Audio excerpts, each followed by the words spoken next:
Hello and welcome to Awaken Empowered TV. This is our very first episode and it just so happens to be February the 14th, Valentine's Day 2015 on our first show.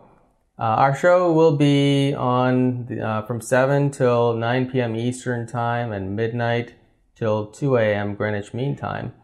We're actually located in Michigan in the United States, and I'm here with Micheila today, Micheila Sheldan, who will co-host at least one of the shows each month with me. We'll be on every Saturday night, and on that one show, which we're going to start out with a show with her co-hosting, we are actually going to be speaking with Universal Consciousness. Micheila is an intuitive channel, and she channels higher beings. We'll talk to her about that in a minute, and so we'll have a portion of our shows together where we're actually speaking to higher consciousness and getting universal wisdom about different things that are happening in the world and concerns that we all have. But I want to first talk about some of the things that we have going on here, and Micheila can also jump in as well. We are putting on an expo, the Awaken Empowered Expo, which is here in Michigan in the United States. And our expo is really a culmination of it's a bringing together of all of the aspects of the revolution that's taking place in the world in consciousness, from technology to science to psychology to health and longevity, vibrational healing, and so on. And so we're bringing a lot of presenters from around the world to speak on our stage. This is actually our second one. And we've got some presenters, like we've got Dr. Sam Osmanovic, who is the lead archaeologist in the Bosnian Pyramid Project. We have Mark Romero, who is a vibrational sound healer. Micheila will be there channeling, and I will be there as well, doing an energy transfer, which helps to raise the consciousness of individuals who are present in the space. And actually, one of the things that will happen on this show is that this consciousness that flows through me will also impact those who are watching the show. So in each show, that will be one of the side effects that you'll receive is an increase in consciousness, and we can speak more about that in detail in a future show. We're actually on one of our sets today. This is going to be the set that we're on when I have a guest with me in the room.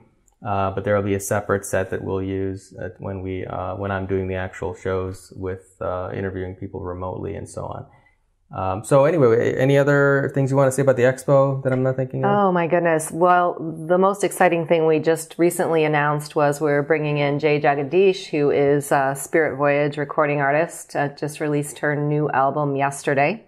And she's going to be doing an opening night concert on Friday, as well as a really interesting yoga experience on Saturday involving opening your authentic voice with a Kundalini yoga workshop.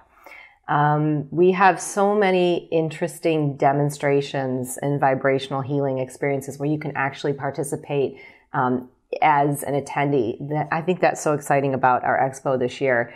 A couple that come to mind, Ken Chorley with Evolve Ministry will be doing a live telekinesis demonstration. We have planetary gong healings. We have a shamanic journey that you can take with Living Balance Center here in the area. So many others, yoga and meditation experiences. So we hope you join us, and there's something for everybody really at this expo. Yeah, actually, Ken is one of the other hosts on one of the other shows on CCN. So yeah, so excited to have him. Yeah, so he'll be there in person. Yeah. We also have Barb Mori, who's local. She's an aura reader who actually, I'll talk about her in a future show, but she's really responsible for me starting a lot of the work that I'm doing.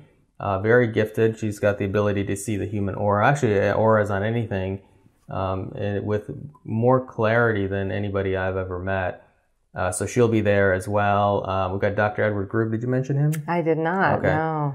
Dr. Group is, a lot of you will know him because he's the health expert on the Alex Jones show quite often. And I know that he doesn't really do a lot of public appearances, but he will be coming in person to do 2 events. Actually, on Saturday, he's going to be talking about health and how to maintain optimal health. And on Sunday, he's doing a talk that he's created just for us that he's never done before. that's really focused on how to raise conscious children in the modern world. And he actually was an indigo when he was told he was an indigo when he was a child. So he's doing that. Ty Bollinger, who a lot of you probably know, he's the cancer expert. He'll be here as well. Trying to think.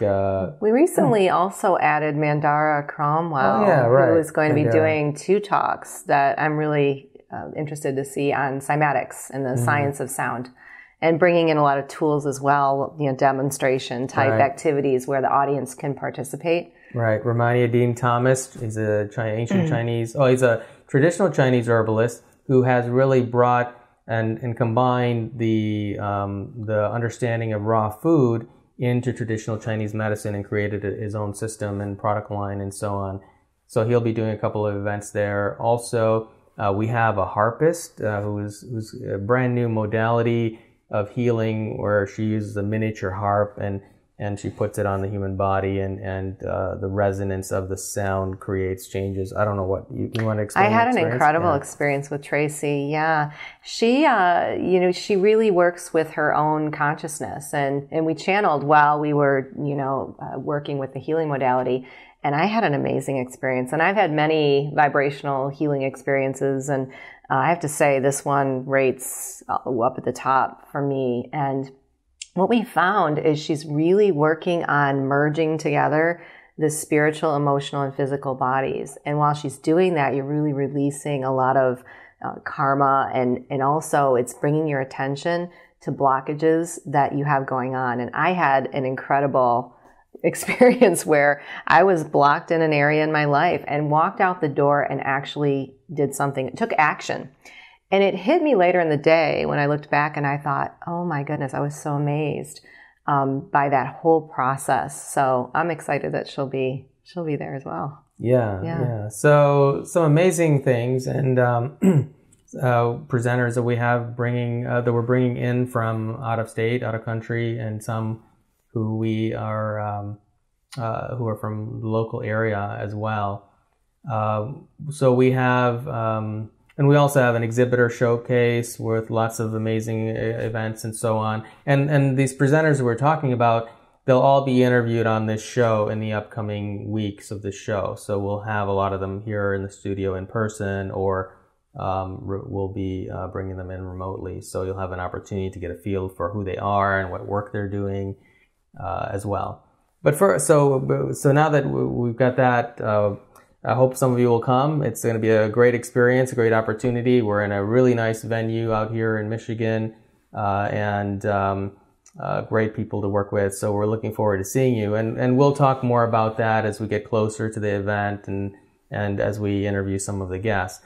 But I want to talk a little bit about Micheila today. She's going to be the guest on today's show, and she will be co-hosting with me as well, at least once a month. So now, Micheila, actually, when we met a couple of years ago, I think it was, she was not actually doing this work professionally. And it's been in the last couple of years I've watched her go from just living a normal life like everybody else, normal as, conventional life, and transitioning into this entirely new field of work and really following her heart and her life purpose. And that's a lot of my personal mission with people is to help them to follow their personal mission. And so can you tell me, I'd like to know what it was like for you to first start out and make that transition and that shift into channeling. It was not easy. It was not easy at all. As a matter of fact, my guides really drug me along kicking and screaming. I was a mainstream mom, PTA vice president, ran the local Girl Scout organization, and stayed at home with 2 teenage daughters, which I actually left a very successful career in marketing and public relations to do that, to stay at home. And it was something that didn't exactly, I fell into the channeling part very easy, but as far as walking that in the mainstream world, it took me a long time to really be able to stand up in that truth and, tell people who I am and what I do. But, it's funny. the more I was able to step into those shoes and the more comfortable I got, the others around me embraced it even more. And it was interesting. I would often, people I would think would never, ever accept me as a channel, even family members or friends, are now kind of starting to do it themselves. You know, every now and then I get a phone call or a text message from somebody that, you know, would never have opened up to this type of spiritual communication, I think, had I not even opened the door myself. So. Very interesting. So tell me, a lot of people don't understand what channeling really is. And we just had an event just last weekend where we had a actual psychic medium on stage here doing an event. And I think people mix up the two. So just to clarify, can you explain what it is that you do and how that differs from mediumship? Sure. Channeling and mediumship are similar yet the same, because they're both accessing spiritual energies, but doing it in a different way. And some people are good at channeling and some people are good at mediumship. Some people do both. And I believe that I am here to be a channel, and that is my mission and purpose in this lifetime. But I also serve as a medium at times. So when you're a medium, you're actually having a two-way conversation with a spiritual being. Typically, these spiritual beings are on a lower level astral plane, you know, those souls who have transitioned over, maybe family members, friends.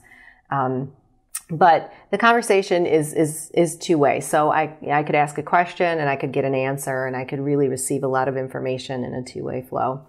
When I'm channeling or acting as a channel, I am opening myself up to allow that spirit presence to really take over my body. So that spirit guide is using my hands, my vocal cords, my eyes, and that information is flowing through my consciousness and through my soul. And the message comes through me as a channel for that entity. I have varying levels of consciousness when I do that, so it's not necessarily a two-way conversation. I'm really getting my consciousness out of the picture, and someone else is typically asking the questions, because I am a trance channel for the most part, so I don't really have the ability to often come in and ask the questions the way a medium can do in a two-way conversation. So what is it like to be in a trance where you're unconscious? Are you totally unconscious to where you're not aware of anything that's being asked or that you're saying? And what's that experience like? It has changed so much for me. When I first started channeling, I was 100% trance channel. So I was completely and totally out of the picture. And I would not remember a word of what I would say. And come through and listen and be pretty darned amazed. But, like anything, the more you practice at it, the more you do it, the better you're going to get. My consciousness is a little more at play now, a little more involved. I feel the spirit presence enter on my left, and then I slip out my right. And I often will hear what's going on. I question sometimes. I might wonder what time it is when I'm channeling. But even though my consciousness is a little more involved, and I'll walk away with a roundabout understanding of the message that came through, there's no way. I just don't still remember all of the details. And it's different every time. You were talking about the local event we just did with Lisa Busan, who'll be a speaker. We just did one for our organization last month. And I came through from that hour-long channel and actually had a really difficult time grounding back into the room. And when I listened back, was truly amazed, by the information. I've had other sessions where I've remembered bits and pieces. And it's interesting, when I get home later in the day, as time wears on, things will come up. I'll start to remember a little bit more, or I'll have little bits and pieces that come back into my awareness from the channeling experience. Now, I know you channel a variety of different beings, and And recently there's been a change to where you're channeling an entirely different collective consciousness. Yes. Can you share some of the different beings that you channel at your events? Yeah, well, all different kinds. And I've come to realize I'm able to channel pretty much any being or consciousness. When I first started channeling, I was awakened to a guide named Jacob. And he was a spirit guide who was here for me for a transition and was really that guide that stood by me as I was awakening to this whole gift and as it was emerging. I thought Jacob would always be here and would always be that main guide for me. And interestingly enough, one day he came in and told me goodbye and said that his work was done and I had made the transition that he was here for. And I had already begun channeling some other beings. I work with a collective that presents itself as Jeremiah, and there are 3 distinct entities that come through as a part of that collective. One is Jeremiah, as in the prophet Jeremiah. One is Saint Thomas of Aquinas, and the other is the King of Kings, who is a multidimensional being. I did a lot of research on these individuals, and I was raised Catholic, public school, and I don't really have a big remembrance of a lot of those teachings, to be honest. So often when I channel these entities, I like to look them up online. And I did channel with Jeremiah and asked him if he was the actual prophet Jeremiah and why he would speak through me. And I was told that yes, indeed he was, although many of the stories that have been written about him aren't 100% true. The reason that he represents himself as Jeremiah through me is because his journey was very representative of light workers in this time, who are the ones who are stepping into these bigger energies and kind of ushering in a lot of this change. And it's not easy, and his journey wasn't easy either. But it was interesting how I saw some links between them. Jeremiah wrote the Book of Kings, King 1 and King 2. And St. Thomas of Aquinas is another that comes through, who wrote a dissertation on the prophet Jeremiah. So they're all very linked together, but they come through as a collective.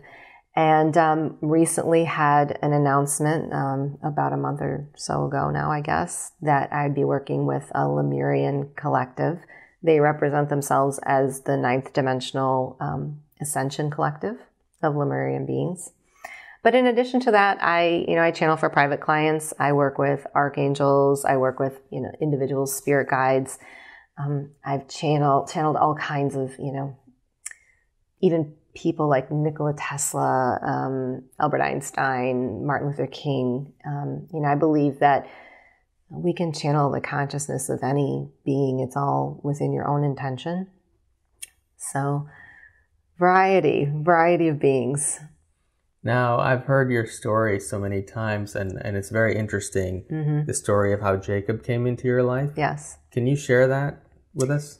Sure. Yeah. And this happened, I want to say it was about 7 years ago now.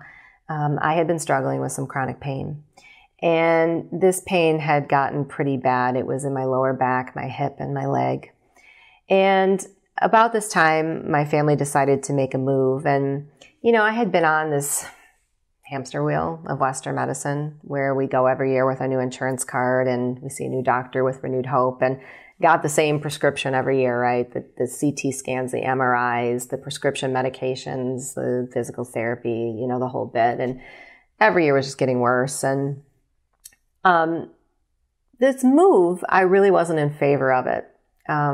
But I really do truly believe in divine intervention. And sometimes I look back at my life and I see where I actually made a decision that was so against what I wanted to do and how it served me from the highest place. And that's what happened here. I decided to make this move and went on automatic pilot. And I lived in this really cushy neighborhood, which was awesome. And everyone kind of knew of my condition. And I had 2 young kids, so they would call and say, hey, I'll take your kids off the bus. Do you need a gallon of milk? And it was great. But what I realized, I didn't really have to get better.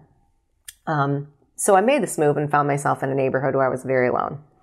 And used to be in this whole clique of volunteer world where I ran the PTA, ran the Girl Scout organization, like I mentioned earlier.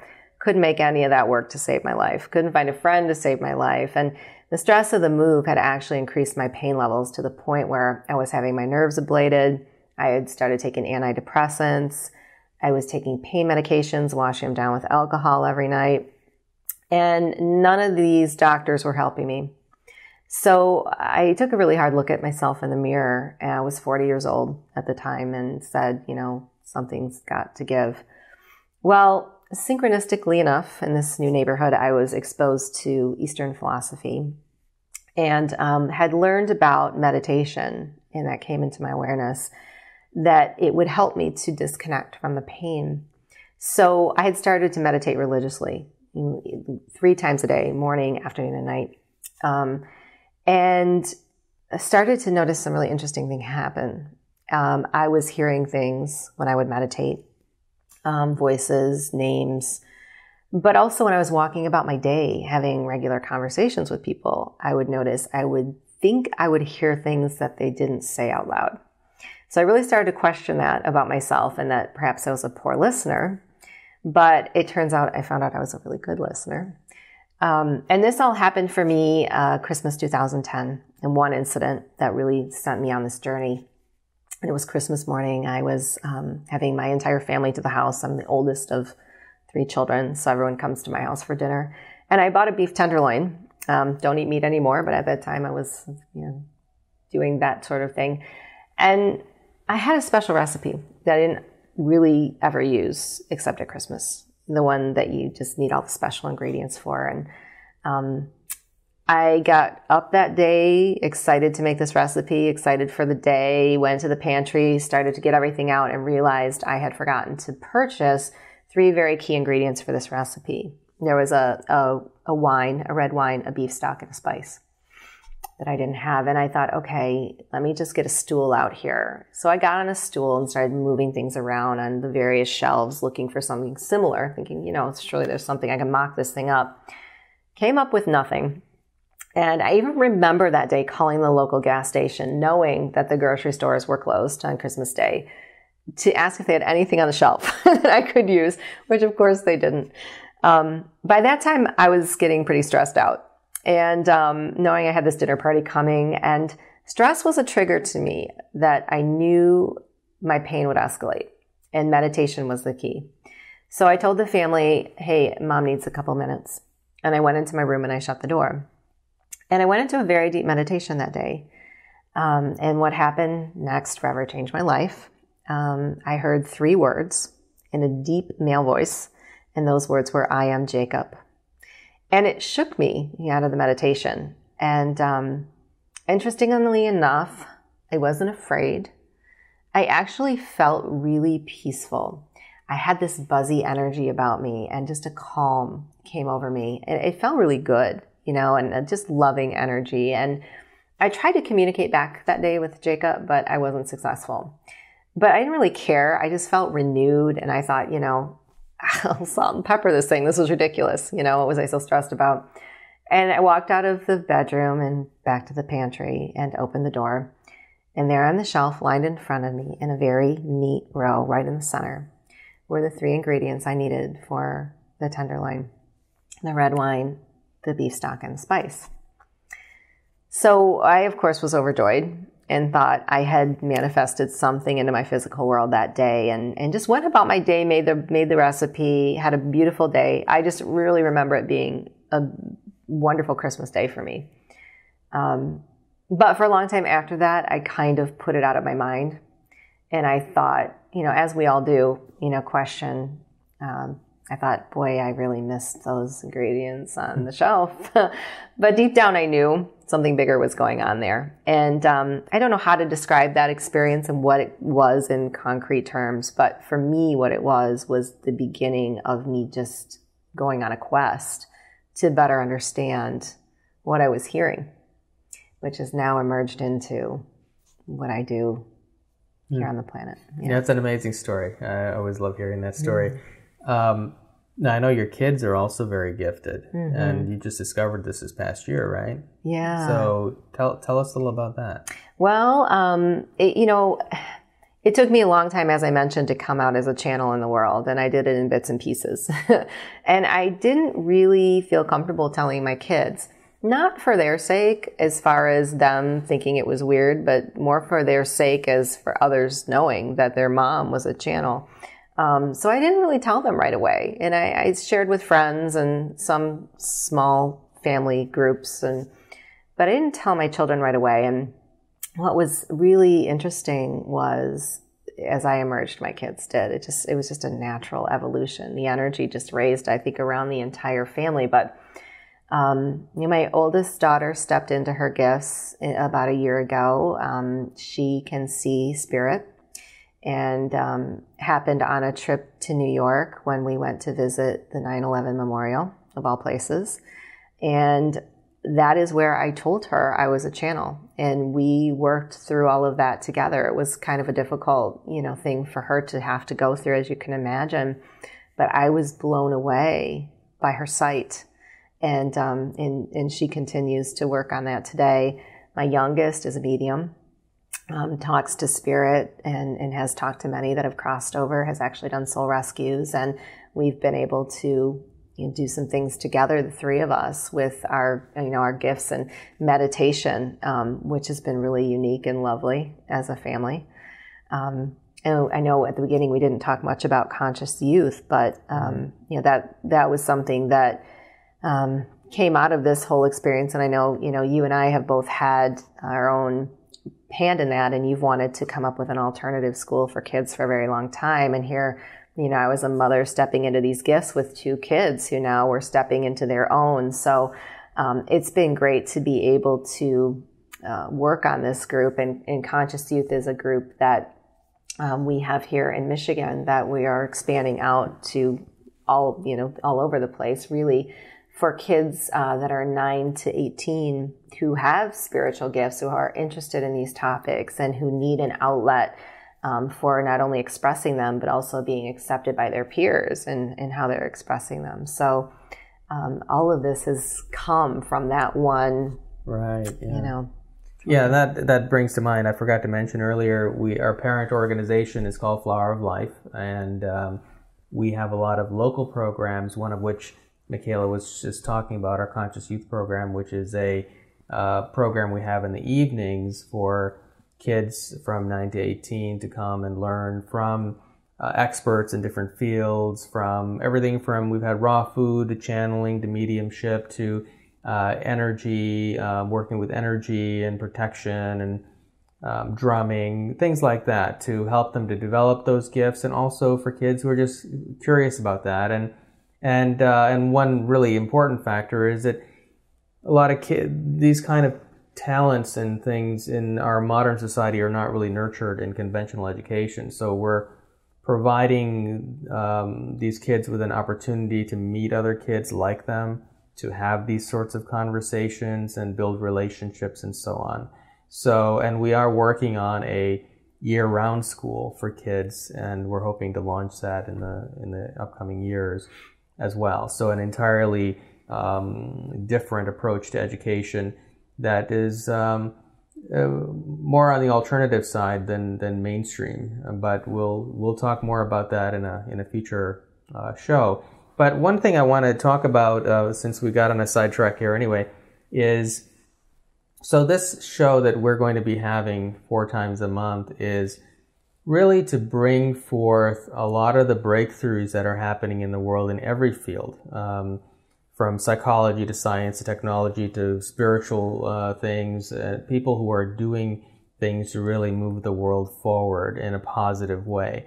So we're not really going to focus so much on what's wrong in the world, although there is plenty out there that is not quite as great as we'd like it to be. And my philosophy is, well, there's really nothing right or wrong in the world. It's just all experience. And but we're going to really focus our attention on what's right in the world and what is actually moving us toward a better world. Because there's, especially now, obviously, if you're watching shows on this network, you're not of the mainstream mindset. But if you watch mainstream media, you'd swear that there's nothing good happening in the world at all. But there is this undercurrent of incredible awakening happening in every field. And And so we're going to endeavor to bring those things to you. So every show, there'll be a few minutes, on not every show, but where I'll talk about some world events on a more general sense about positive things that are happening. And then we'll have an interview with a special guest who is focusing in a particular area. And then Micheila may even come on and do little channeling segments as well. So that's a little bit, and I may jump in periodically to share other aspects of what to expect. But it's going to be an evolving process, and it's our first time doing something like this, so it may evolve into something else as well as time goes on. I wanted to touch on something that you said, because I think a lot of people would be very interested to know what your oldest daughter, her experience of the World Trade Center was, and what she experienced there. Can you go a little bit more detail about that? Well, that was an interesting day. Well, I'll start at where we got off the bus, because we were on a trip with a group, and the bus dropped us off about 7 blocks from the World Trade Center Memorial, and we had to walk in just due to traffic. And so we started walking in, and we were with a large group, and I'm very, obviously very sensitive to energy and can feel and sense spirit dramatically. By the time I got to block 6 to block 5 down the street, I was really feeling an overwhelming, heavy, dense sadness. And to me, it almost felt like panic, where you're going to almost have a panic attack. My heart started to beat real fast. I just felt the overwhelming, dense energy. And I looked around me in the group to see if anyone else was experiencing what I was experiencing. And everyone was just kind of having their normal, light conversations. But I did notice my daughter's face, and it looked very distraught. So I knew she had to have been feeling what I was feeling. And there was one other girl in the group. We were with a high school aged group of kids. There was one other girl in the group that I saw that I recognized by her face that she was also feeling this same energy. So we stuck together. But as we were walking in, my daughter actually started to see, she saw one person sitting on the curb, who had run from the building. And it was a female, and she saw this female spirit with her head in her hands, in tears. And then she got from that a vision in the mind's eye of a man who was connected to this woman, who was, he was in the building, and she saw him in the building with the stacks of files in his hands, dropping and running. And she got his name. And it shook her, the image of this man and the woman, and the woman she actually saw the woman with her eyes. She saw the man, I believe, in the mind's eye. And as we continued to walk in with this information, I was also receiving, at that time, I am very clairvoyant now, but my clairvoyance has emerged since this trip in a very big way. And at that time, I was really just focused on the hearing. And that's my primary, I'm very clairaudient. I was hearing from spirit all the way in. And if you haven't been there, you kind of have to walk through, it's almost like TSA, you have to walk through with the metal detectors and the whole bit and ticketing, and there's a line, and it's almost like being at the airport. And the people that pass there are not happy about that. I was hearing a lot of angry voices. You're talking about the not physical people, but the people that passed in that tragedy were speaking to me all the way through that line. Mm-hmm. They don't like the ticketing. They don't like the boundaries. They don't like the metal detectors. They have a big despise for the uniforms that the people wear that work there, because there's a logo and there's a hat, and they don't like the uniforms. They believe and they feel, because I was, we talk about being a medium, and at that point I was really acting as a full-on medium and having a two-way conversation with these people as I was hearing them. At one point I became so distraught and overwhelmed with what I was hearing. I just sat and asked, well, what is it? What do we need to do? What is it that you want? And they feel that area should really be open. It should just be open to anybody who wants to come in and pay respect and view. But they don't like the memorial being so dedicated to their death. They really would have rather seen it be dedicated to their families, is what they wish, something for their families, as opposed to memorializing their death. But once we got in, we actually looked up the name of the man that my daughter received, and you can do that on the computer there if you haven't been, and they have a listing you can search, and sure enough, he did pass in one of the towers. So at that point, her and I sat on a bench, and I, shared with her my story, and she, was coming into her gifts at the same time. And what was really interesting, though, is we were kind of working together, and we had a tour guide.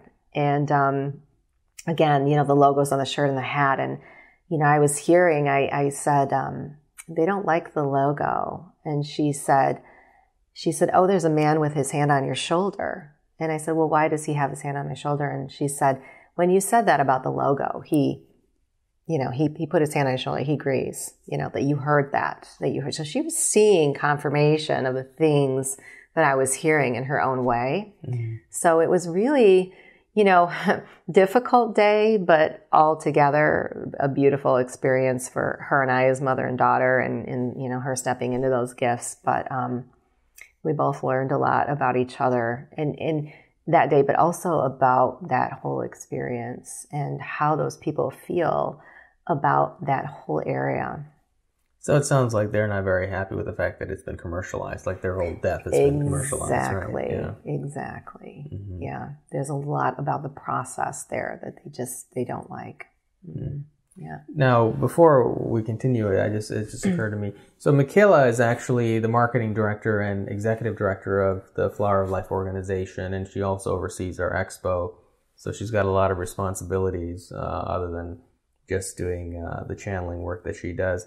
Now, you recently just did a Telesummit. I did. And which was quite a large audience, from what I understand, and it was a little different format than what you're used to. So what was that like for you to do that? Oh, it was amazing. It was great. I enjoy the audience, and the people that I've met in terms of the private clients that have come to me afterwards have just been beautiful, beautiful people.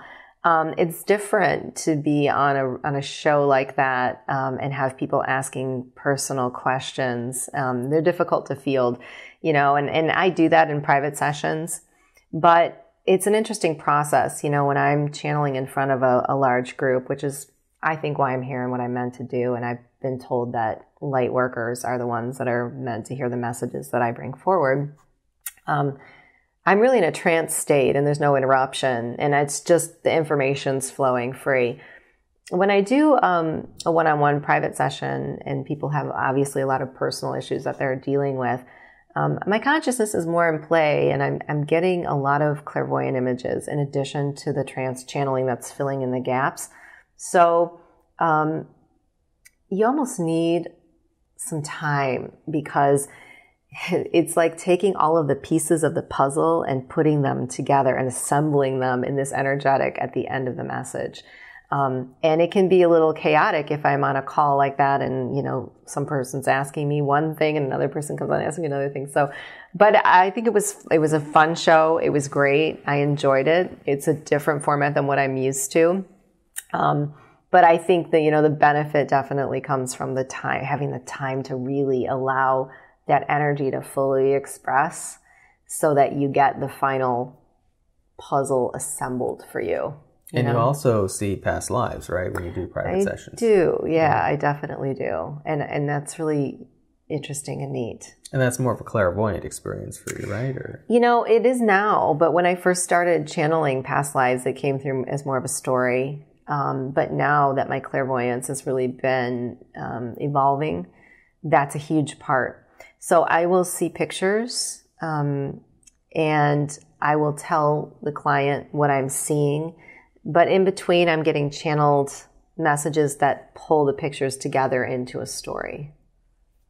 And have you asked them what's your purpose? Why are you doing this, and what's your place in the grand scheme of things? Oh, a million times, because I didn't want to do it. Like, why me? Why me? Yes. And what I've been told is a couple of things. I'm a mainstream mom. I have that persona, right? And people are awakening right now, and they kind of need to see someone like me, and that's what I was told first off, when I said, why me? Why me? Why am I channeling extraterrestrials when I'm standing at the bake sale at the middle school, And they said, hey, people need to see, they need somebody that's relatable. We're all transitioning and changing through these energies, and people need someone they can look to that is just like them, the next door neighbor. So that's one. I've told that I'm supposed to work with light workers on the planet right now. Especially recently, I keep hearing this is a constant message in my private sessions and in my lectures, is that light workers on the planet over the next 2 to 5 years are going to be walking a very difficult journey. And it's because they're not going to see with their eyes the things that they wish to have changed so quickly. And we can go into this a little more. I don't know if you want me to expand, but... Yeah, please do. Okay. Mm-hmm. Well, and it's interesting because I had never even thought about it this way, but it goes back to my own awakening, when you awaken to all the things on the planet, the freedoms that have been taken away and, all the things that are backwards in today's society, the first thing that happens is you get pretty darn angry. And what my guides have told me is that is what's going on. There's a shift of awakening and people are getting angry. But we have to think about the energetic here. So as more people awaken and we're expressing this anger, it's an energy that we're sending out into the universe. So it has to match its vibratory stance, meaning we're going to see more angry type situations in the world, and we're going to see more power struggle. We're going to see more wars. We're going to, all the things that we're trying to stop, we're going to see even more exemplified in the next 2 to 5 years. But my guides are saying, oddly enough, this is actually a good sign because it means there's more people that are awakening and that energy of anger is expressing itself in a bigger way. But that's why my guides have said I'm here, is to work with light workers in this time and have this energetic message come through of hope for them, so that they're understanding that what's going on in their world that they are physically seeing is quite different than the energetic change that's going on. I've also been told that the message that comes through is vibrational. So it's not about the words, that there's a vibrational shift that is coming through the transmission when I communicate with an audience that changes their vibration. Because in order to hear the channeled message, you have to raise your vibration to match it. My guides are lowering their energetic and I'm raising mine, and we're meeting in the middle, and everyone that hears it is doing exactly the same. So everyone walks away from that message changed vibrationally. So that's a huge part of why I'm here to do this and what it's about. So you're raising consciousness in a sense at your events as well. Exactly. Okay. Mm-hmm. Is that also captured in video? So the people who are watching this, are they being affected as well? Yeah. And often my guides will say they address the people that are in the room and the people that are watching beyond the room is what they say. And so it's always present. That energy is always present on the video. What's one of the most interesting channeling experiences you've had, either for a client or in an audience? Oh my gosh. So many. Well, the one that always I love to talk about because it's just so beautiful, and we're so supported by our guides every day, and it shows you the love. I have a client who is in a wheelchair, and did a session with him one day. It was a beautiful session, and he got a lot out of it, and I was thrilled that he was happy, and walked about my day, kind of shut the laptop and started going to the next task. And often I do get a lot of knocks on the door and I feel this chill up my left side. I know Spirit's here with a message. And if I stop and I listen, I will get the message, but sometimes I'm too busy and I have somewhere to go. I have something to do. So that day in particular, I had somewhere to go and somewhere to be. But I kept getting this knock on the door. And it got to be so dramatic that I thought, oh my gosh, let me just stop and see who this is. And the guide that was in the channeling session for this man came back in, and he showed me a picture. And basically he showed me his wheelchair, and he showed me a cord wrapping around the wheel of the chair and the chair falling over. And he said, there's going to be an accident. You have to tell him. So I thought, okay. And I didn't want to scare him, but I sent him a message. I sent him a message on text, and said, hey, listen, this is what I saw, and I think you need to be aware that maybe that you need to service something on your chair. And again, went about my day and end of the day, got a message back from him. And sure enough, he has an attendant that cares for him. And before I'd even opened up the message, and the attendant obviously had no clue, the attendant came to him and said, listen, I just saw there's a trip cord hanging off the back of your wheelchair, and we need to get that fixed. So it's just such a beautiful example of how our guides know everything that's going on in our world on a day-to-day basis and are so always here to support and love us. But just the urgency of that guide to get that message to me for him was just amazing. Now, I'd like to channel in a minute, if that's okay with you. Sure. But before we do, I want to prepare the audience, because you do tend to shake a lot of times when you go into a trance. Can you explain what exactly is happening when you're shaking? Sure. Yeah. And I twitch. I've asked my guides about this repeatedly, and what I've been told is there's just a differential of energy between the higher vibrations I'm channeling and earthbound human beings that I am. And so it's just my body adjusting to the higher energy.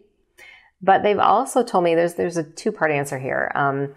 A lot of times if I'm resisting energies, I will twitch as well. And often I notice when I watch back my live sessions, I twitch a lot more during questions, audience questioning. And that's because my consciousness wants to come in and answer the question and wants to hear what's going on. So I think I resist that a bit as well. So, and that's all that is. Yeah. Okay. Well, I'd like to ask some questions if you don't mind. Okay, sure. Just whoever comes in, and then I'll guide it along. Okay. Let's take me a minute.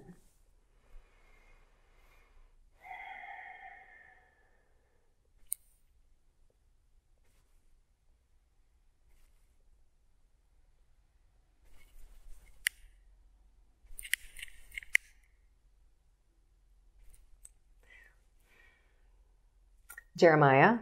Hi, Jeremiah. Thanks for joining us today on this is actually our first show, as you already know, obviously, on the CCN network. And Micheila's going to be with us, and we're going to be channeling messages from you and other spirit guides for our audience. I was hoping we could start out with, maybe you can tell us and the viewers of this show, really what's the purpose of this show? Anything you can kind of encompass the purpose of the show for them and what they're going to get out of it in the months ahead.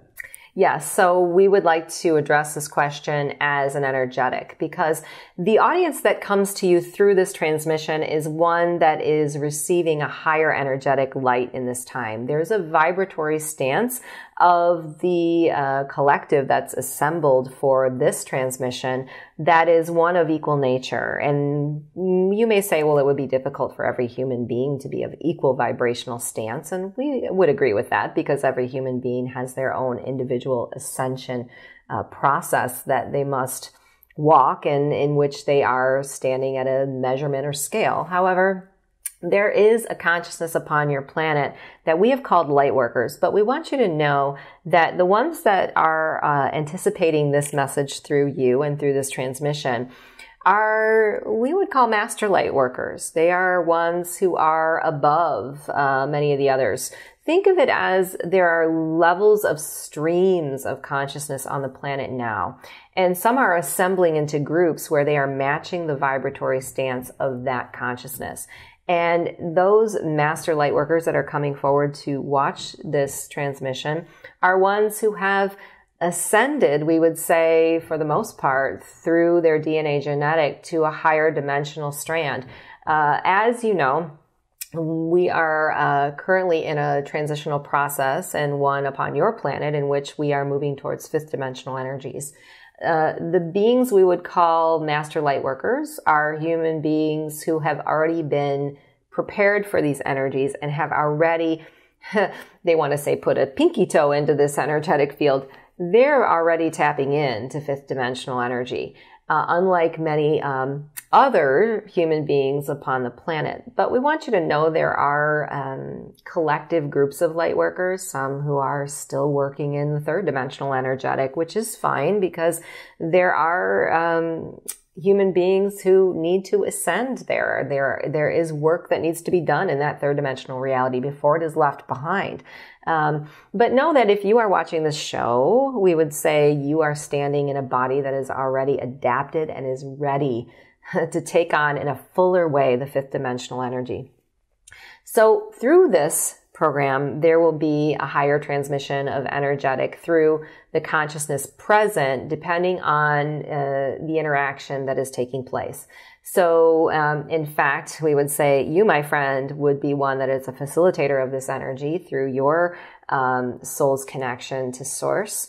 And that energy is allowing a karmic release that is of higher vibrational light for these master beings, we'll call them, to do their work in a higher integrity and more solid, grounded soul connection. Also, through information or communication from many of the facilitator guides that will be present, there will be a shift of energies. But we want you to think of this different.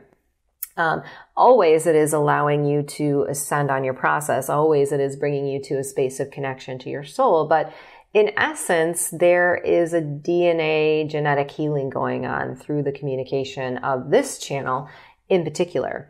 And all that is, in very simple terms, is a remembrance of the library of your soul.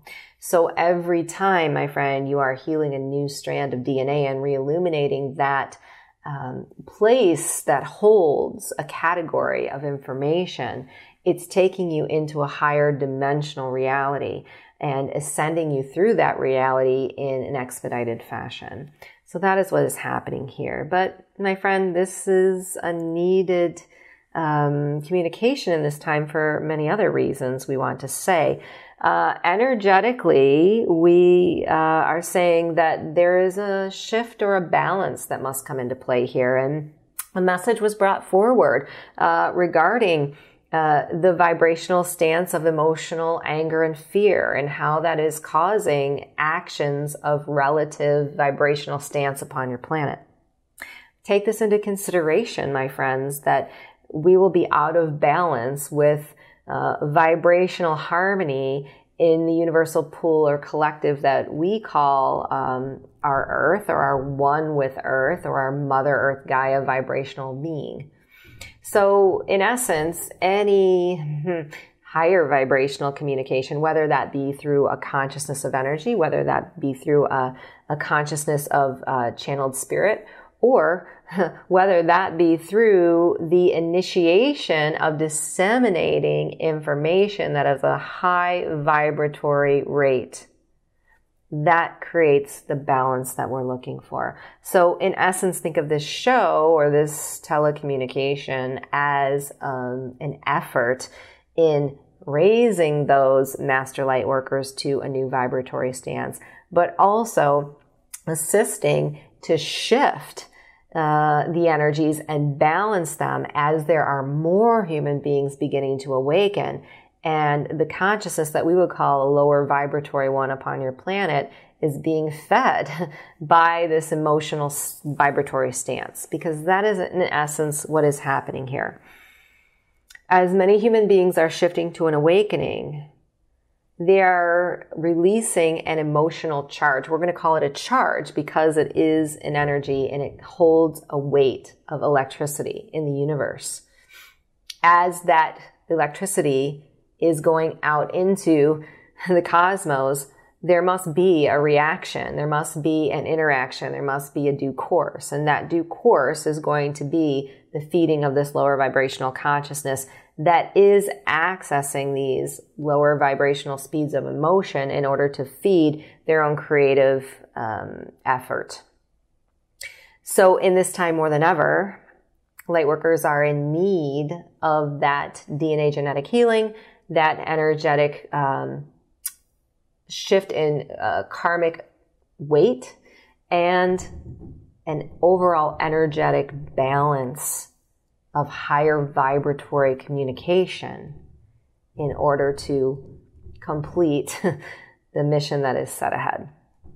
I'd like to back up a little bit, Jeremiah, because I think a lot of our audience they're not going to know who you are, and as human beings, we have and need to understand who we're speaking with. So can you give a little background into the consciousness of Jeremiah so we have an understanding of where this information is coming from? Yes, we are very pleased to offer this information. And first, we want the human beings who are watching this to understand that any definition they place into their awareness is one of unique stature within their own soul. So in essence, you are creating the definition of Jeremiah in which you choose to create, regardless of what this communication is going to bring to the table. So know that your soul was designed in order to create its own reality. Now, we come as a multidimensional consciousness of 12-dimensional nature in order to assist human beings in this time through our dimensional reality, and this consciousness is one that serves light workers.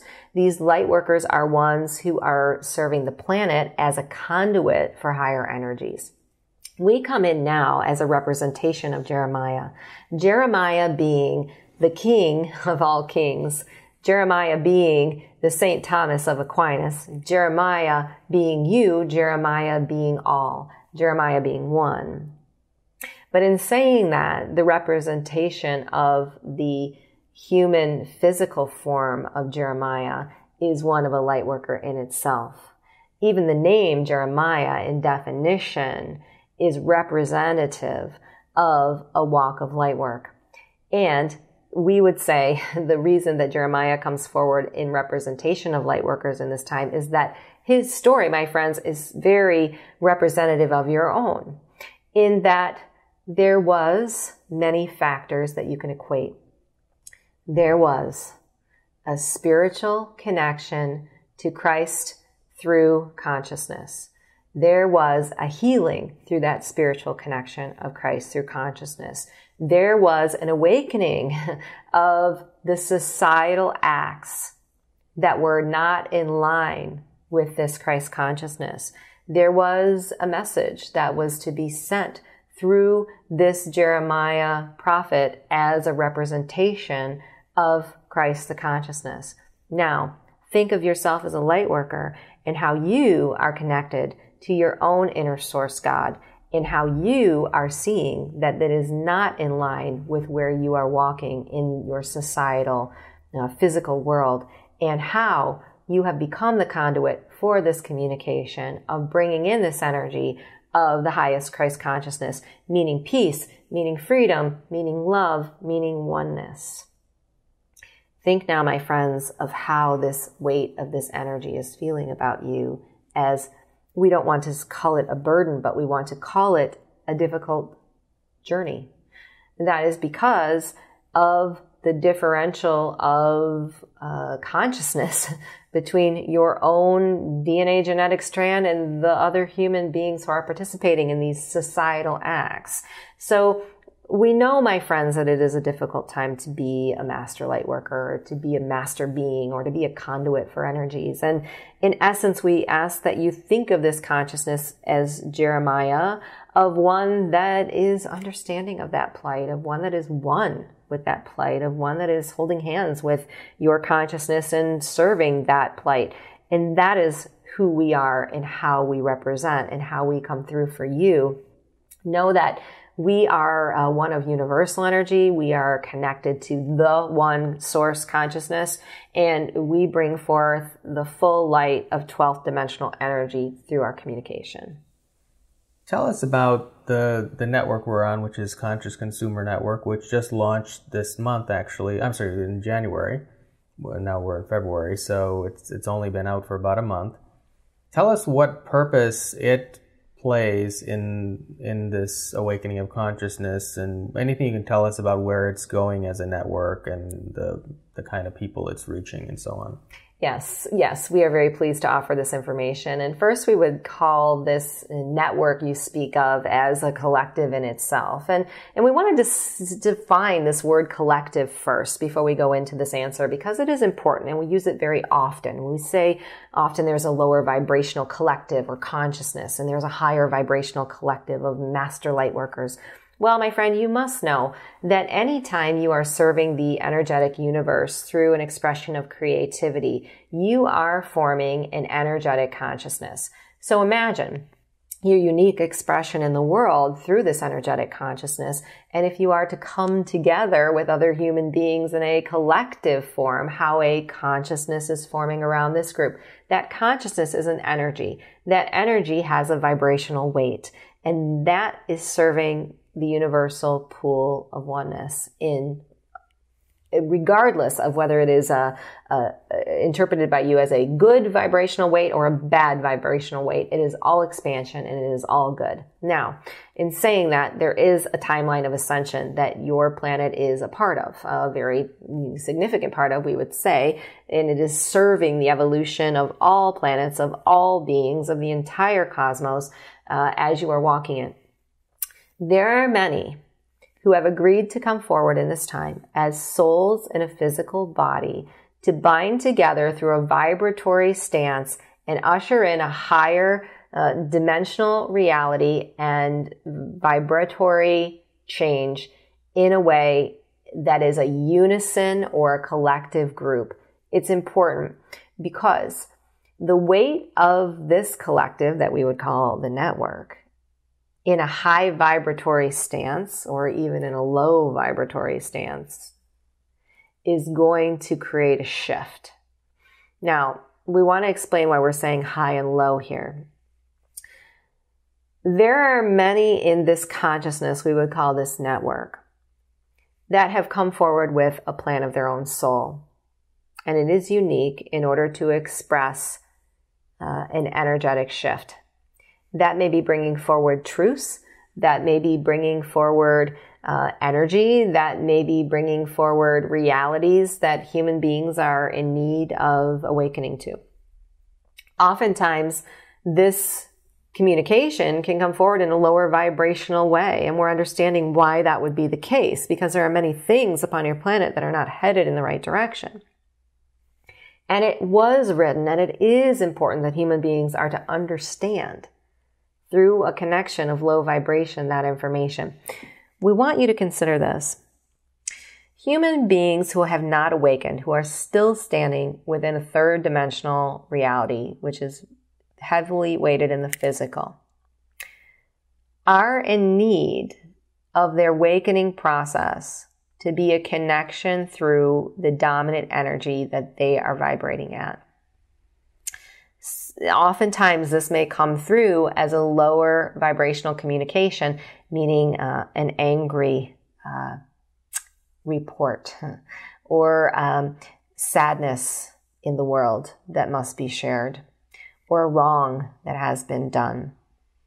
Many would say that we need to wipe this out and not vibrate at that speed. And we would say we are not necessarily in agreement with that, because it is serving the ascension process in this time.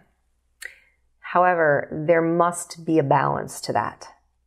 And we would say currently that is where your planet is lacking, in the balance of the high vibratory communication, the high vibratory energy in this awakening shift.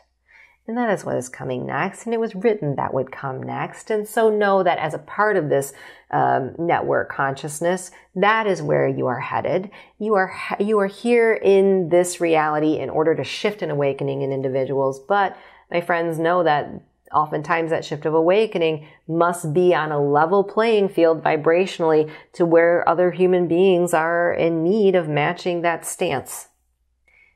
And that is okay, as long as that information or that vibratory stance is balanced with a dimensional reality of hope, with the dimensional reality of ushering in higher vibrational energy, with the message that we are able to connect to source God energy, that we are able to self-heal, that is showing evidence in the physical reality, in the three-dimensional physical reality of proof, of, we don't even want to say proof. We want to say evidence. We want to say feeling and emotion. We want to say uplifting spiritual connection. All of these things are so important in this time to balance that vibratory message that is really serving all human beings upon the planet as they shift through this evolutionary process.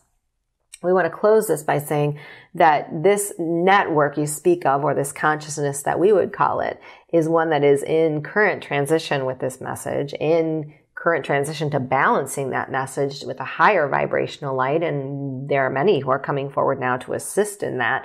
And know that it is going to shift along with the planet.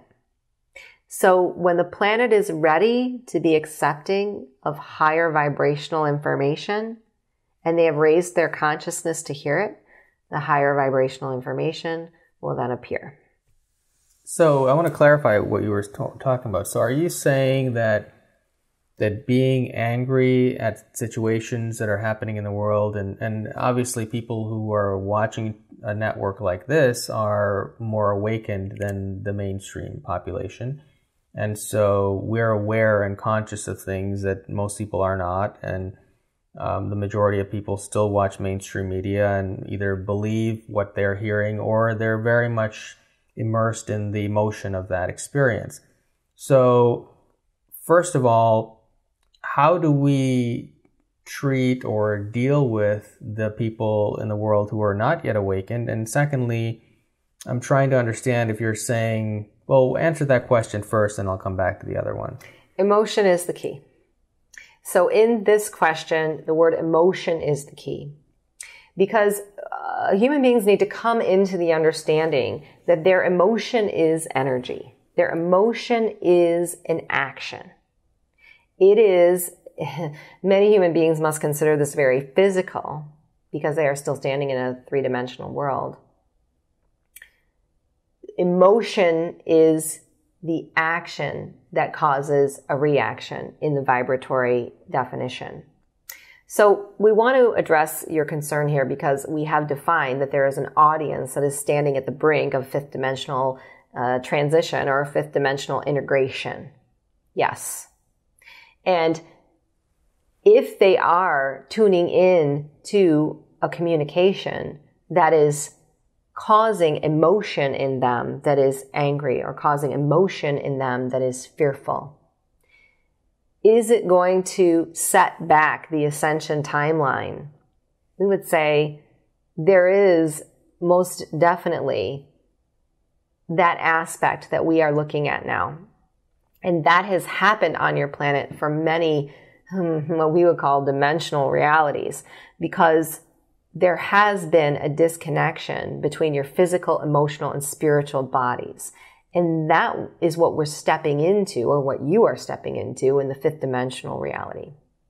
So is there a place and a time for communication that fuels an emotion of anger and fear? Well, of course there is, my friends, because we are shifting and awakening on this planet, and there are even, we would call, bands of light workers that are still in need of expressing that emotional anger and fear.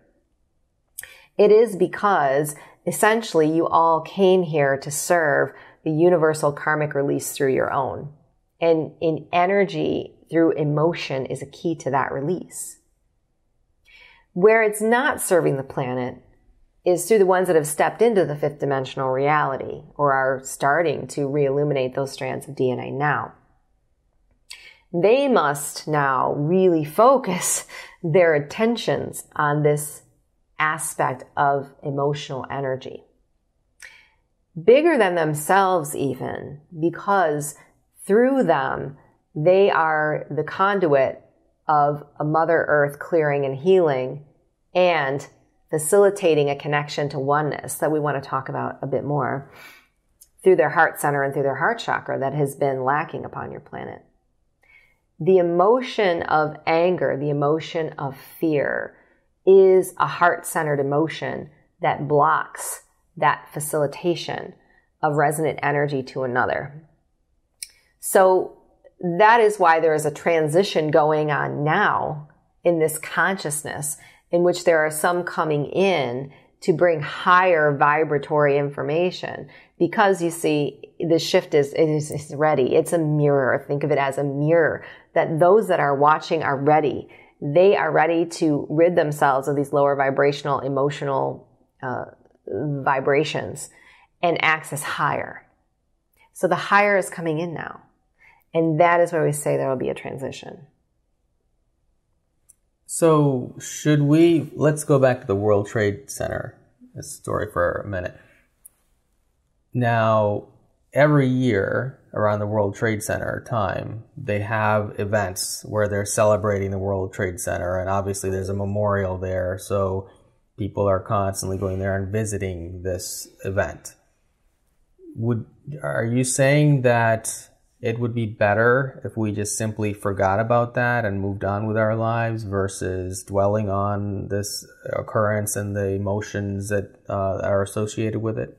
Well, my friends, as physical human beings, it would be difficult for us to advise you to forget about any family member or friendship that has expired in your dimensional reality, because you came here in essence to feel that, to be it, to experience it. You wanted that physical reality, and you are one with it. So we would not use the word forget. However, we want to talk about the emotion that is created around these celebrations, you call them, because in essence, they can be mirrored to many other institutions and activities upon your planet that are serving a lower dimensional consciousness. First and foremost, your planet Earth has been manipulated by a lower vibrational density. That lower vibrational density is a collective of beings that is accessing through your emotional creation. This is because they are not able to create through vibration in the way that you are on this planetary space. In essence, we want you to know that there's a dimensional war going on here. There's a tug of war between these lower vibrational beings and those who are of the highest light of the ascension of the entire universe. So they know that through these celebrations, through media, through institutions, which many assemble, emotion can be easily driven in the pursuit of creation. And when you think of it, my friend, as the definition we brought forward earlier of a collective unit, the weight or the power of a collective group of human beings versus one would far outweigh their individual selection. So, would it be okay to gather in celebration of a group of individuals who had transpired tragically? We would say if it was truly a celebration, my friends, most definitely it would be advantageous. The problem is, it is not a celebration. It is, in fact, a travesty, because it is played by the media in a rotation through the senses and the extrasensory of your physical makeup in order to connect to your emotional body, in order to charge a vibratory outlet that is now used by this lower vibrational consciousness in order to create on your planet. And it is a cycle in which we are needing to break. So as an individual human being, as a master light worker, what can you do in this time? Would we tell you to turn away from those celebrations? We would say, definitely do not participate with your emotion through these vibratory celebrations, and look for ways in which you can lift this celebration or this definition of celebration if you must. In essence, many of these celebrations you speak of, regardless of whether they are glorifying wars, regardless of whether they are glorifying tragedies or deaths, they have been created by your human planet in a connection to this lower vibrational consciousness. So in stepping away from those and turning away from those, we're not saying that you have to forget. But we're saying take the energy and use it to its highest intent. Whether that be serving the community through this remembrance, or some may even plant a tree in honor of a remembrance. We would say that would be a higher vibratory action to take than masking a celebration as a vibratory soup for feeding a lower vibrational consciousness. So these acts on your planet through these institutions are ones that must be disassembled, we would say. And think of your, you call it mainstream media, or your current mode of news reporting, as a full connection to that consciousness in extrapolating the emotion to its highest peak vibratory place. And it is not serving the ascension process. It is serving this lower vibrational consciousness we speak of. Is there an intentional agenda behind the mainstream media reporters and so on to create this very negative experience in order to control the population? Or is it just a few people at the top? Or is it just this lower vibrational consciousness you spoke of earlier that's just kind of manipulating the whole movement of mainstream media? Well, this would be a difficult definition, but we will attempt to describe to you. So we'll start at the, you say, reporters of this media. And by no means are these human beings who are hired to do a job, intentioned in their direction of presenting lower vibrational information or connecting to it in any way. They start out with that intention. You see, they come into a consciousness with a higher intent. But you see, the power of a vibratory group of human beings in a consciousness, one form, is a force to be reckoned with.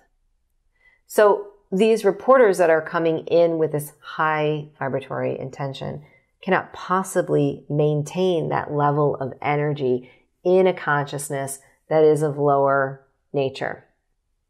Now, you speak of those at the top, and we want to define that because there are families, there are some on your planet who are connected to this lower vibrational conscious in a direct way. When we say direct way, we say that it is in physical, three-dimensional form that they are aware that there is a consciousness upon your planet in the core of Mother Earth that has manifested here through a practice that can be initiated, that can be upheld, that can be repeated, and continues to be today. Why is it that these individuals are serving this lower vibrational consciousness? Because it's serving them. There's a connection of energy here that is two-way. So through this connection that they are aware of, they are able to create for themselves a select environment that they think is high vibratory, my friends, but it is not. They are able to connect with what they think is the highest amount of comfort, is the highest amount of security and protection, is the highest amount of their own self-serving. Through doing that, they don't realize the consciousness that they're feeding is actually affecting them as well. So let's go back to the media example. We know we have a lower vibrational consciousness that is a source upon your planet. There are some in these groups or families that we have defined that are a part of this consciousness in a direct way, meaning they access that information, and that accesses information is flowing through them in a two-way communication. They are directed, in a sense, to access a variety of tools to change the vibratory stance of human beings to their liking. And that is what has happened here. Think of the media as one of these tools. And there are many, we would say, there are many tools through which this is transmitted. We would say the media is one of the highest weight upon your planet because of the factor of emotional weight that's transferred through the transmission and the ability to manipulate emotion and vibration through that transmission. So it is a chain reaction in essence. You have a lower dimensional group of beings who are connected through a physical group of select nature on your planet who are putting in place tools. And in those tools, human beings become a consciousness. And that consciousness is ultimately connected to lower vibration. And it is always, always vibrating at a speed that is not congruent to human beings' highest source intent. So those who come into those positions, we would say you should not fault or you should not blame. They're in their own unique awakening process of ascension. But just as you may have walked into an environment that we would call a lower vibrational consciousness, may be changed through that experience, they are as well. It is not just, think of this as a higher dimensional change in a DNA genetic way. They, at this point, have manipulated their own energy field in such a way that they are out of balance with their true connection to source as well. Now they are part of this consciousness. Now they become equal to these select human beings. Now they become equal to this lower vibrational consciousness. And in essence, this is what's happened on your planet. When we think of wars, when we think of institutions, when we talk about destruction and what you speak of regarding the travesty that happened in New York.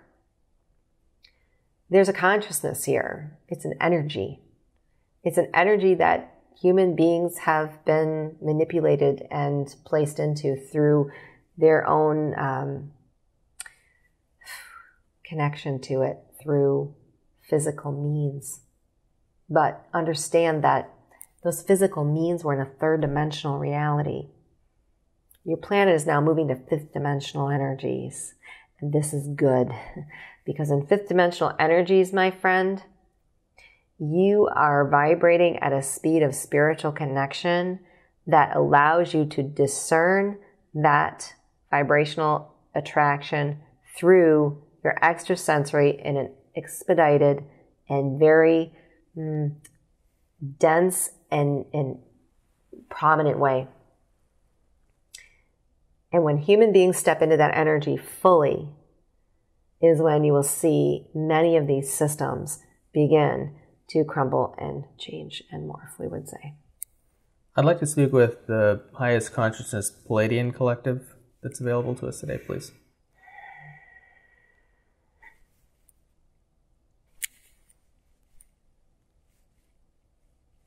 Who am I speaking with? King of Kings. King of Kings. Can you tell us briefly about who the King of Kings is and what the collective is that you're working with? Yes, so we would like to say greetings from the Palladian Collective, although we would like to define this Palladian Collective and say that it is not just one, it is all. And we resonate from a group of stars in which all beings are accepted, in which all beings are connected. It is a universal light of love, energy, and presence that is far beyond your own in terms of its flow of connection, and there are many beings that stand in a circular pattern of hand-holding through this connection and bring in the dimensional energies of universal wisdom through ancient means, through multidimensional bodies and experience, and are one with all. And that is who we are. We were just speaking with Jeremiah a minute ago about a lower vibrational consciousness, and he referred to it as within the core of Mother Earth. Can you tell us, is this a physical consciousness that is in the core of Mother Earth? A lot of people have spoken of there being a hollow Earth theory and that there are extraterrestrials living in the core of the Earth. Can you explain that, who that is exactly? Well, yes, and this definition is going to involve bringing in an understanding of time, because many human beings are standing in third-dimensional bodies in which they are not adapted to a new fifth-dimensional reality of time and space. And time travel, in essence, is a part of this definition as well, because as you know, souls that are incarnated on this planet are multidimensional by their creation, meaning they are living all of their past, present, and future realities as one. However, you are a singular being who came forward to live a physical reality. In order to do that, you were given time to allow you to categorize these experiences and to place them into blocks of physical activity that would serve your soul. Now imagine that being wiped away, my friend, and imagine you being one with all of universal consciousness, and that is where we are headed in terms of the ascension process. The lower dimensional consciousness that we speak of is not physical in nature per se. It is a dimensional reality or expression of energy. Just like Palladian beings are a multidimensional expression of energy, just like human beings in their essence are energetic. But also know in this definition that your Mother Earth Gaia is a living, breathing, energetic entity. So it is a consciousness in itself. So when we speak of a lower vibrational consciousness in the core of Mother Being, think of it as us describing your connection to your own source core. And if you were walking a karmic experience, there could be a blockage in that connection. There could be an attachment around you regarding that walk of karmic experience. Either way, my friend, there is a consciousness that has been created around your energy field that is not serving you. It is the same in this example, we would say. Mother Earth Gaia as a living, breathing organism and entity has been manipulated by a lower vibrational consciousness, meaning the vibration of Mother Earth has fallen out of line with where it is ascending to. And that lower vibrational consciousness is not necessarily physically upon your planet or even within the planet. But when we say within the planet, it is a part of the planet's energy. In essence, this lower dimensional consciousness has accessed the inner core of the energy field of Mother Earth. The reason this is significant to you is that as human beings, we often speak of you being a conduit for Mother Earth energies. And as light workers in this time are stepping into that conduit in a bigger way, they are serving the ascension process. So if you imagine yourself as a part of this living, breathing entity of Mother Earth and a conduit for those energies, you are connected to that lower vibrational consciousness as well. Now, the dominant energy of your field is going to determine how grounded that lower vibrational consciousness is attached to the core of you. Now let's think of the planet Earth and how there are many connected. It's a two-way street here, my friends. Mother Earth is serving you, but you often forget that you are serving her, energetically as well as physically. So if the dense population upon your planet that is connected to lower vibration is higher than the number of light workers in this time, it is going to affect the energetic vibration of your living, breathing core of Mother Earth as a source being. And that is what we speak of when we say there's a lower vibrational consciousness within the core.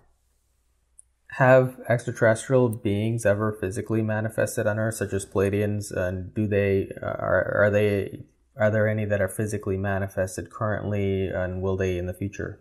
Well, we'd like to direct you back to the definition of time and time-space reality, which is important in this definition. So we would say that first and foremost, you need to know that your Mother Earth planet is quite different today than it has been in many dimensional realities. And in fact, we would say there were many multidimensional beings that, yes, walked the planet Earth, but it has changed genetically since that time. It has changed vibrationally since that time. In essence, it is a brand new living, breathing being, because there were many dimensional wars that took place upon this Mother Earth planet, where many beings came together and were serving humanity and were creating through this consciousness. And it was a time in which human beings were born. And in essence, you are one with all Pleiadian, Arcturian, Lemurian beings and beyond. You are part of that universal energy and makeup.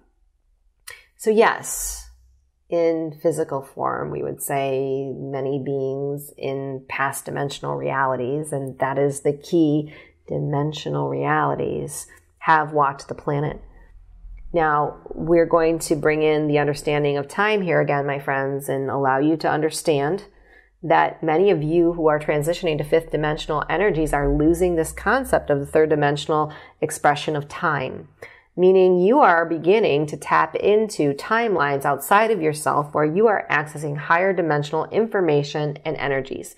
So those human beings who are upon the planet who are seeing with their eyes multidimensional beings or accessing this type of information. It is not necessarily that these beings are stepping foot upon your ground. It is only that you are accessing a timeline in which that reality has come into your vibrational weight or your vibrational stance. You see, you are matching the dimensional speed of that reality in that moment. And that is the access point and portal point for the Earth with all dimensional communication. It is through your ascension of dimensional energies and connection to timelines. So there are some, we would like to explain, that are human beings who are souls walking your planet with a higher dimensional DNA strand, with a connection to a multidimensional consciousness, who came here on assignment in order to walk in this physical body to research and bring information forward and even serve as higher dimensional conduits in this time with human beings. So some would call those hybrid beings. Some would call them multidimensional humans, and we would agree that there are some that are walking with a higher DNA strand in this way. Know that there are many who are walking with this dimensional DNA strand that are not even aware. They are feeling somewhat confused. They are feeling as if they are imbalanced, and it is only that they are not accepting of the understanding that they came here to serve in this way. Know that when your planet accesses fifth dimensional energies, that the reality of you accessing sight or experiences multidimensionally will increase. That is the goal, but we would say further, the seventh dimensional energies is where that will integrate in a more transitional process by which human beings will step into this in a evolutionary fashion, which is integrated with your planet, which is integrated with universal energies in a more grounded fashion, in order to serve all of the ascension of every multidimensional race there ever was, is, or has been.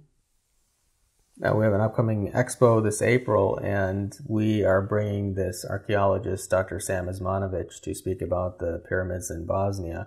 I'm curious, are the pyramids, such as the pyramids in Bosnia specifically, were they built by an extraterrestrial race in ancient times, or were they actually built by human beings on this physical dimension? No, we would say that energetically these structures were assembled in order to serve the highest dimensional realities. And many came forward in, we would like to, again, back up your understanding of time and time-space reality and know that even though we say this is a past dimensional reality, it is actually serving you from a current time-space extrapolation of your energy field. So there is no past, present, or future. In saying that, these structures were energetically forged in order to connect to a star gate that enables a multidimensional communication and serving of energy body through your multidimensional earth being. And think of it, my friends, oftentimes we say the word portal, and what we mean is truly only an access point of energy in order to serve. Now, it's not as if every pyramidal structure was built for the same meaning, you see. Some pyramidal structures were built for communication. Some pyramidal structures were built for observation. Some pyramidal structures were built for energetic transfer, in order to expand energies, in order to come in line with the universal ascension timeline. And it's all connected. When you think of your cosmos, when you think of your planetary system and beyond, and know that the planetary system that you see with your eyes from this earthly plane is not by any means a means to an end. It is only a small portion, my friends, of universal energy. But it's important because it is within your sight, and it is within the auric field of your universal being that we would call Mother Earth. And there is an access through the alignment of these planetary structures that allows many of these pyramidal structures to function and open and resonate, and beings to access information and communication to take place. We would say that much of the shift that you're experiencing upon this planet is coming through a pyramidal structure in the zone you speak of. It is enabling a higher dimensional energy to access this core that we speak of that has been manipulated. And that is how it is serving in a widespread way, not in the only way. There are many health-related aspects that are a part of the energies that are connected to these pyramidal structures. And health, you must understand, is energetic. And that is where you're headed in the fifth dimension. So there will be a further understanding of how these pyramidal structures were assembled energetically in order to serve your highest standpoint of what you would call physical health, but we would call dimensional ascension. Now, you used the word formed to explain how these structures were created. And conventional archaeology believes that human beings use chisels and physical tools and rolled these blocks on logs to put them into place. When you're using the word formed, are you suggesting that these structures were somehow just manifested or appeared into our reality, or were they somehow physically constructed? Physical construction of these pyramidal structures could not have been possible on your earthly plane. There was a force of energy that formed these structures in response to an ascension timeline and a plan of planetary energy that was written through a dimensional agreement of contract by all races of beings in order to better access your planetary energies and information. And they were formed in essence through vibration. They were formed in essence through the creational multidimensional energies in which we sit and resonate. And we know that as a human being, it is difficult for you to understand this, for you are standing within a physical world in which bricks must be mortared and picked up and moved. And in our dimensional reality, this is not the case. We are dealing with a source energy manifestation point of the highest 12th dimensional energy. So from that vibrational stance, there is not something that must be made or moved or built. It is created, my friend. It is created through energy. And that is where we say these structures were formed. So tell us more about the collective extraterrestrial consciousness that's out there. Are they primarily benevolent, or are there a lot of more negative entities or consciousnesses that are really holding back the opening of consciousness on Earth? Well, we do not like to think of any as benevolent, my friend, and we would say there are, of course, multitudes of dimensional races and beings that are present within your universal field of energy. And some, yes, you may call lower vibration, and some may be of higher vibration. But know that it is all of balance in the universal pool of energy. To answer your question, we would say there are so many beings of higher light that are here to assist. And when we speak of densities, we speak of dimensional realities that these beings reside at in regards to their vibrational stance and their ascension process and where they are assisting you and others. And there are many, many that come together in not only collective groups of their own, but in mixed races to serve the entire universal collective. Now, lower vibrational beings in a measurement to this weight of higher vibrational is not important. What you must know is there are always going to be lower vibrational densities and beings. These beings have always been present upon your Earth. Does it mean that they were always connected to lower vibration? No, it means that there have been some changes upon their energetic genetic code through a plan that was written would transpire. Now, these dimensional races do not necessarily need to affect the ascension process in the way that they are. However, the reason that they are now is that the earthly plane has been manipulated by we want you to almost think of the ascension process in a reverse role of lower dimension. And the way that we are ascending the planetary space through our energy, lower dimensional races have come together to really hold true to a new home in this in order to create. Because lower dimensional realities or beings, densities with these beings, do not have the advantage of creating through energy. Human beings have this advantage. They have just lost sight of it. They have lost it through their DNA genetic manipulation. So they have an ascension process of their own, and you may speak of it as a descension process if you wish, but they will always be a present force in the universe. They will never go away in essence. It does not mean they have to affect the ascension process here upon the planet. The reason that they are is that there was a contract that was written during this rebirth of your planet in which there would be a lower dimensional presence that would be enabled to not reside, we would say, but be able to access information from your planet. Through that access point, they have taken a pure advantage of your own soul, of the soul of many human beings and of the core of Mother Earth in order to step into their ascension process of creation through you. So if you think of your ascension process as moving into fifth dimensional energies and manifesting and creating through a connection to source, their ascension process is manifesting and creating through you.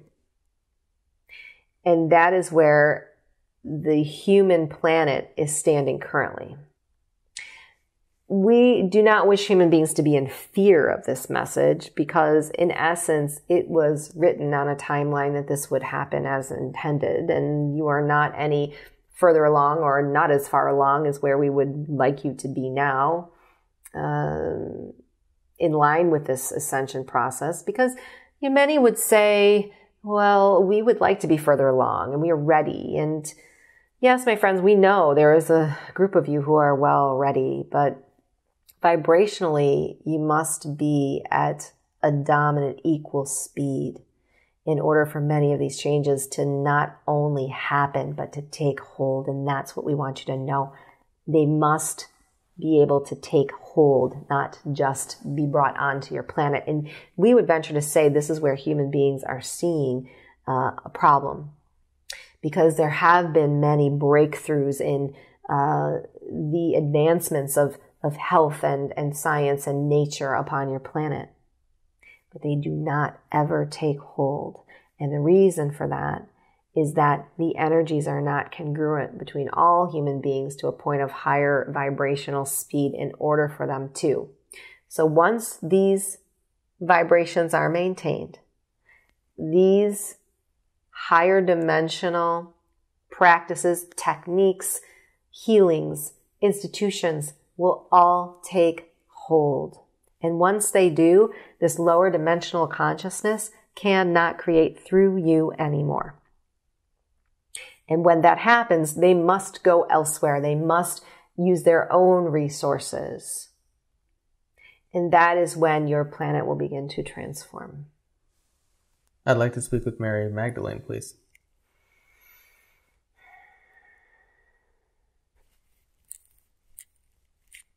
Hello, Mary.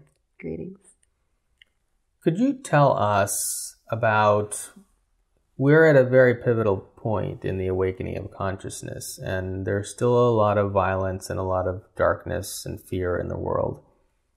Have we crossed over the threshold to a better, more enlightened future, or are we still in a place where we could still transition back to a darker world?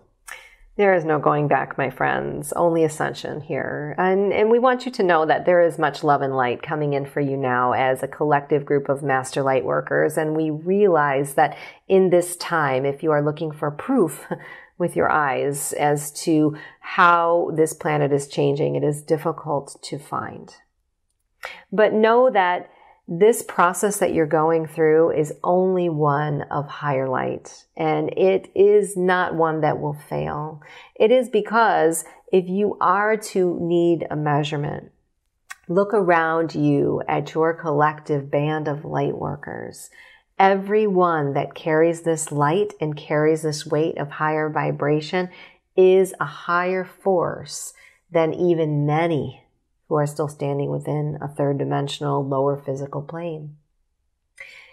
We ask light workers in this time to ascend into their day-to-day physical activities with the expression of their creativity in a grander way. And that is what will hold this energy that we speak of for this transition that is coming. You hold that conduit of energy through your day-to-day physical experience. Many who are accessing spiritual energies in this time become very focused on those spiritual energies and wanting to go further and wanting to ascend even higher. And we are in great support of that. But what we don't want you to lose sight of is the fact that you agreed to come here in the physical. And your physical is the conduit for the spiritual work, for bringing in the light, for healing the planet through these higher energies. And that's how we ask you to go about doing your work now, is by bringing those higher light energies through your creation into your day-to-day interactions in day-to-day world. I'd like to talk about the children today. And nowadays, in the United States in particular, there's a new educational program called Common Core that seems to be very inhibiting. And the whole education system here is that way, and it is internationally. Tell us about the children that are coming into the world and who have come into the world over the last 10, 15 years. Are they more awakened than most adults? And how are these education systems affecting them? And how can we really educate and support them to come into their power in this world? Yes, there are many who are coming onto your planet with higher dimensional energies, and this is because it is a force of attraction. Your planet is resonating at a higher dimensional energy, and so it must attract the children that match that vibration. And as they come, yes, they are well aware that many of your institutions upon this planet are not serving their highest dimensional being. They feel that with every core of their sensory. They are connected multidimensionally, so they are receiving support from their guides in communication regarding these issues. So yes, are they awakened? We would go a step further and say they are ascended, far beyond what many of the human beings who are directing these institutions have gone in their own process. What we want you to know is they come as conduits as well, and that is why they are here. Many are on assignment in this time as very evolved souls that have come into physical bodies in order to serve through their expression of undivided and connected oneness with each other. Their ability to access the sovereign connection of Source is far greater than any human being that has walked before them in this current time-space reality you stand within.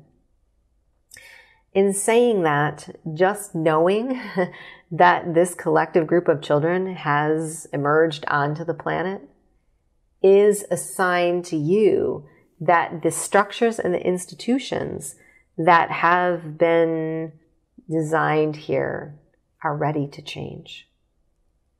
Because they can no longer attract these children as a force of energy.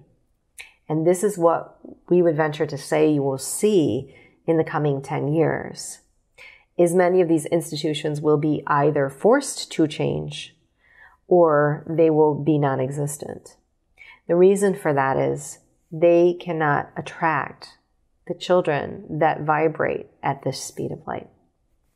Now, we want to go back to the definition of lower vibrational consciousness for a moment so that you understand how these institutions have served your planet. Because in essence, there was an access to freedoms that had to be removed in order for this lower vibrational consciousness to create through you. And that is why these tools that we speak of have been put in place. But as you know, a shift of energy is one that must come to your planet in the coming 12 to 15 years in a way that will abolish many of these institutions as they currently stand.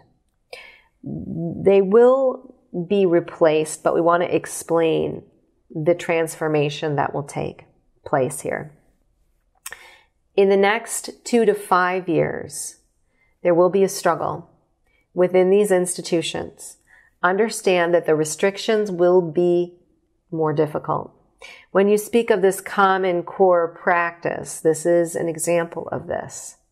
And when you think back to the anger that's being expressed by those who are awakening and the actions that are coming as a result of that vibration, this common core you speak of is one of those manifestations of that energy. It is serving a lower vibrational consciousness through the restrictions of freedom. But the new children coming forward now have such a strong hold to their sovereign source that they will not be accepting of these restricted freedoms. And that is where we would say over the next 2 to 10 years, there will be quite a shift going on, and it will not look exactly the way it may seem. That there will be parents who will struggle, but there will be students or children who will step in and really demand that many of these freedoms that are taken away from them are again restored. So where are you moving in a fifth dimensional reality in these new institutions is we would drop the word institution first and foremost. We would call them collectives, higher collectives of learning and light. Not where someone is taught what to do, but where someone is sharing their internal library of DNA genetic knowledge and creativity with another. Where adults are there in support of these higher vibrational beings in the way that they choose to learn through their sovereign freedoms and through their connection to source. Because in essence, What you might not understand as your path, they already know. They come here with a path and a mission very well defined. And although their young number of years may not be able to express that in words, what you will see brought through them in the changes in these institutions will open your eyes to the power of the conduits of energy that these children come in to be. Howard, you mentioned 5 years of struggle.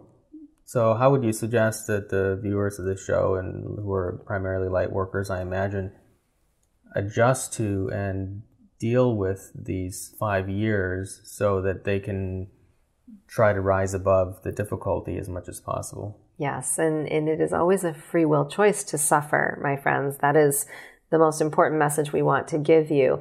And light workers in this time are going to feel that karmic energy. It is purposeful, and it was written, it would be purged in this time, and it's going to come in a multitude of forms. And yes, those with children who are facing this issue of seeing them in an imbalance to these institutions are going to have to really deal with a lot of emotional body attachment to past programming that they have been evolving through as an energy.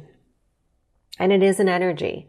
So if you think of it this way, my friends, all of the past programming that you have collected in your energy field from your childhood in these institutions, you are now purging through this experience with your own in a karmic way.